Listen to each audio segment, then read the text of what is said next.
होली है। हम तो सोचल रहे कि रंग दीहब गोला बाकी टोला हिला के गई।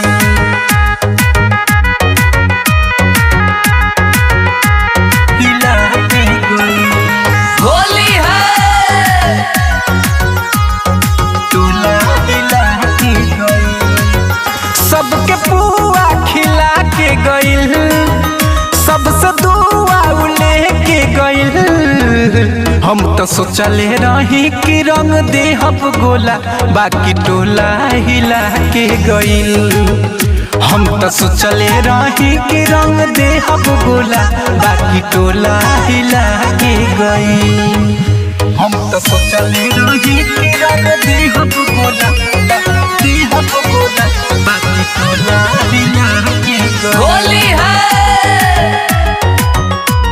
हिला के गई। टोला हिला के गई। मन रहे चोलिया में रंग हम डाली, छुअला पहोलिया हमें पक देवे गाली। के में हम डाली, मन रहे चोलिया में रंग हम डाली, छुअला पहोलिया हमें पक देवे गाली। खाली गलिया रंगा के गइल, कान बलिया रंगा के गइल। हम तो सोचले रही कि रंग देहब गोला बाकी टोला हिला के गइल। हम तो सोचले रही कि रंग देहब गोला बाकी टोला हिला के गइल। हम तो सोचले रही कि रंग देहब गोला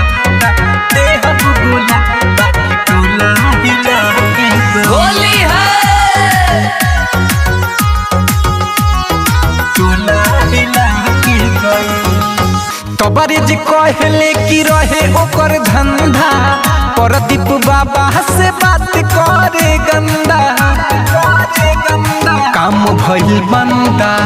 तोबारे जी कहले कि रहे ओकर धंधा, परदीप बाबा से बात करे गंदा। अपन अखिया लड़ा के गइल, बात आगे बढ़ा के गइल। हम तो सोचले रही कि रंग देहब गोला बाकी टोला हिला के गइल। हम तो सोचले रही कि रंग देहब गोला बाकी टोला हिला के गइल। Mega recording studio Ishwarpur.